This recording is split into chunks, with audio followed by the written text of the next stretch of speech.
आज बनवूया restaurant style तोही घरी पनीर टिक्का. एका भांड्यात दही घ्यायचे, तेल घ्यायचे, त्याचबरोबर कसुरी मेथी.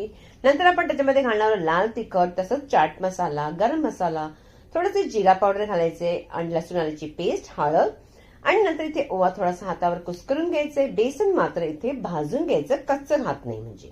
अशा प्रकारे सगळं मिक्स झालं, मीठही घालायचे आणि मिक्स करून ठेवून द्यायचे.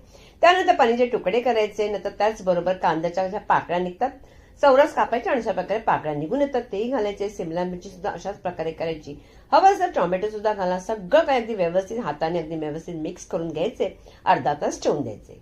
या ठिकाणी बघा जे स्टिक घेतलेले ते स्टिक पाण्यामध्ये 5-6 मिनिटं ठेवा, तरच ते म्हणजे तव्यावरती तुटत नाही. आणि या स्टिकमध्ये आपण आपण जे पनीर घालतो ना तेव्हा त्याच्या अगोदर एखादा गाजरचा तुकडा घाला, म्हणजे काही आपलं तुटणारही नाही. कधी कधी काय असं पनीर अगदी सॉफ्ट असतो. अशा प्रकारे तव्यावरती तळून घ्यायचं आणि पहा आपला पनीर टिक्का रेडी झाला आहे.